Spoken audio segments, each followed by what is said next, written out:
السلام علیکم ورحمۃ اللہ وبرکاتہ۔ بسم اللہ الرحمن الرحیم۔ کلمہ طیبہ۔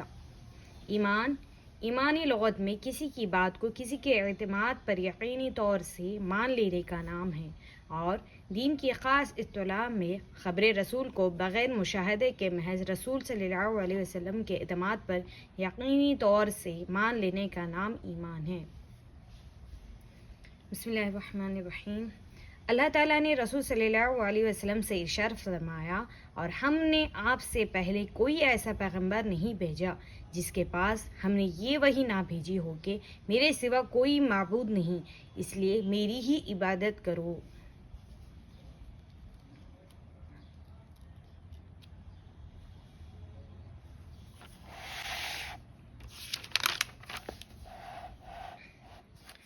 اللہ تعالیٰ کا ارشاد ہے، ایمان والے تو وہی ہے کہ جب اللہ تعالیٰ کا نام لیا جاتا ہے تو ان کے دل ڈر جاتے ہیں، اور جب اللہ تعالیٰ کی آیتیں ان کو پڑھ کر سنائی جاتی ہے تو وہ آیتیں ان کے ایمان کو قوی تر کر دیتی ہیں، یعنی قوت تر، یعنی مضبوط کر دیتی ہیں، اور وہ اپنے رب ہی پر توکل کرتے ہیں۔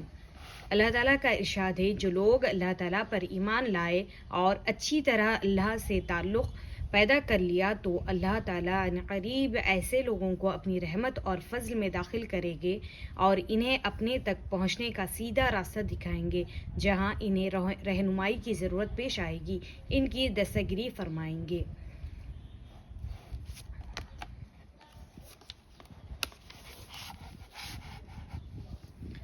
اللہ تعالیٰ کا ارشاد ہے، بے شک ہم اپنے رسولوں اور ایمان والوں کی دنیا کی زندگی میں بھی مدد کرتے ہیں اور قیامت کے دن بھی مدد کریں گے، جس دن اعمال لکھنے والے فرشتے گواہی دینے کھڑے ہوں گے۔ اللہ تعالیٰ کا ارشاد ہے، جو لوگ ایمان لائے اور انہوں نے اپنے ایمان میں شرک کی ملاوٹ نہیں کی، امن انہی کے لیے ہے اور یہی لوگ ہدایت پر ہے۔